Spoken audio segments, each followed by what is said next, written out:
essayé pendant plus de 2 ans, en tout cas, je vais dire de façon naturelle, entre guillemets, d'avoir un enfant, et finalement ça ne fonctionnait pas.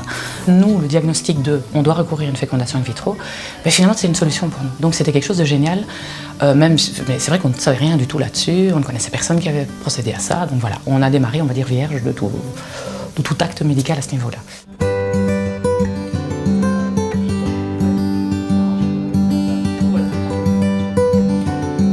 C'est un acte qui n'est plus du tout intime, c'est plus quelque chose qu'on fait à deux.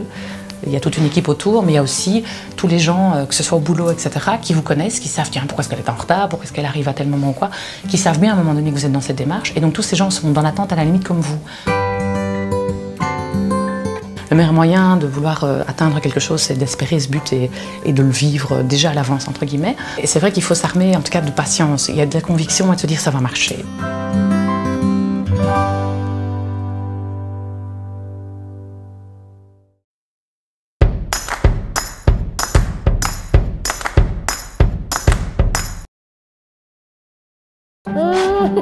Avoir un enfant, le rêve de bien des couples. Un miracle que la vie nous offre, ou pas. Et lorsque cela ne va pas, une grande souffrance peut s'installer. Heureusement, notre XXe siècle et l'émancipation de la femme, ainsi que le contrôle des naissances, furent un terreau parfait pour l'apparition de la fécondation in vitro. Le 25 juillet 1978, naît en Angleterre Louise Brown, le premier bébé éprouvette au monde. Depuis, environ 5 millions d'enfants ont été conçus par fécondation in vitro.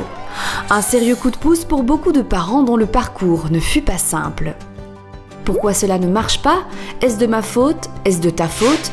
Comment vit-on une FIV? Quand peut-on y avoir recours? On parle d'infertilité lorsqu'il n'y a toujours pas de grossesse après une année de rapport non protégé. Les causes et pathologies de l'infertilité sont variées tant chez l'homme que chez la femme. Une première analyse sanguine permettra parfois de les révéler. Bien sûr, il y a aussi des facteurs qui favorisent l'infertilité et la réussite d'une FIV. Une des premières causes, et qui est vraiment très nocive, c'est le tabac. Et le tabac va diminuer en tout cas les chances de réussite d'un cycle de fécondation in vitro de moitié. Et par ailleurs, les patientes qui fument vont voir leur ménopause avancer de 4 ans. Donc ça, c'est vraiment terrible. Et personne ne le sait. Il y a par ailleurs l'alcool, les autres drogues, le cannabis, etc. Il y a aussi le mode de vie qui entraîne un stress quand même important, l'état de santé général. Et alors, il y a aussi, pour les femmes notamment, le poids. Soit les femmes anorexiques qui ne sont même plus en état d'ovuler, qui ne sont même plus réglées, soit les femmes obèses avec une obésité morbide et chez qui tout cycle de fécondation in vitro devient un problème. Pour les femmes et pour les hommes, la fertilité baissera considérablement en présence de pesticides, d'insecticides et de toxiques. Le stress et les pantalons slim augmentant la température des testicules sont aussi pointés du doigt. Que faire ? Consulter son médecin ou un centre de procréation médicalement assisté afin de procéder à un dépistage pour infertilité. Si l'infertilité se confirme, plusieurs solutions sont envisageables. La fécondation in vitro par exemple. Le cycle de FIV se déroulera selon 5 étapes. La première concernera la stimulation des ovaires pour produire les ovocytes. On stimule la production d'ovules avec des gonadotrophines. Les gonadotrophines sont les hormones naturelles que produisent les hypophyses chez les femmes et les hommes. Et lorsqu'on stimule une patiente, la première chose à faire, c'est de contrôler le travail de l'hypophyse de la patiente pour que ces deux mêmes hormones, naturelles et extérieures, ne se surajoutent pas. La stimulation, encore une fois par gonadotrophine, se fait par injection sous-cutanée, donc c'est bien souvent la patiente elle-même qui fait ces injections. La seconde étape sera la surveillance du travail des ovaires par une prise de sang régulière et une échographie. Viendra ensuite le délicat prélèvement. Lorsque les ovules sont mûrs, on passe au prélèvement des ovules, qui se fait sous vision échographique, par voie vaginale. Chez nous, le prélèvement d'ovules se fait soit sous sédation, soit sous hypnose. Lorsqu'on a récupéré les ovules, bien sûr, ils sont donnés au laboratoire.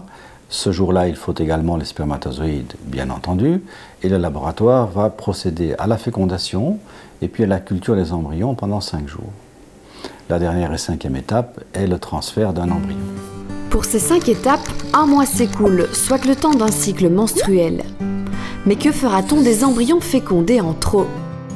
On procédera soit à une vitrification, soit à une congélation sur une période de 5 ans.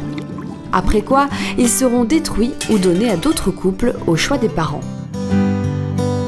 Car aujourd'hui, pour éviter les grossesses multiples et les coûts que cela entraîne, on privilégie l'implantation d'un seul embryon.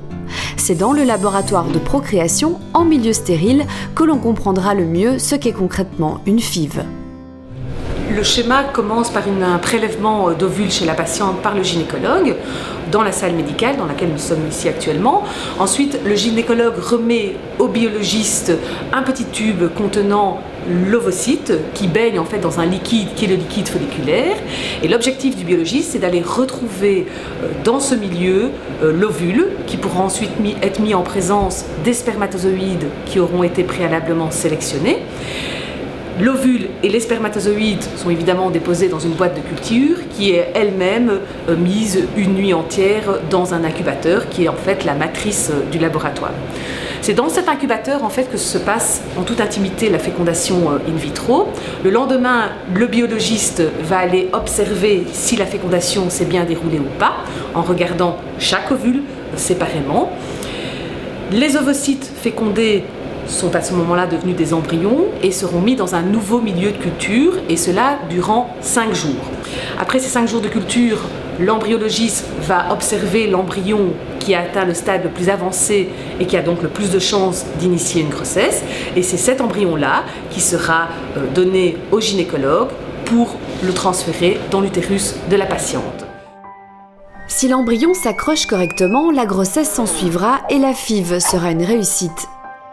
Sinon, il faudra recommencer le processus. Il s'agira alors de s'armer de patience et de courage. L'attente peut être longue pour que le miracle de la vie s'opère. 20 à 25% des tentatives de grossesse par fécondation in vitro aboutiront à la naissance d'un enfant à terme. Les chances dans la vie pour ces miracles de la science sont les mêmes que pour n'importe quel enfant conçu naturellement. Quelle aventure humaine, quel bonheur pour tous les parents ayant eu recours à la FIV. Pourtant, il aura fallu attendre plus de 30 ans pour voir le père de la fécondation in vitro, Robert Edwards, récompensé par un prix Nobel de médecine. Les avancées scientifiques suscitèrent bien des questions éthiques, même si aujourd'hui, il n'est question que de bonheur absolu.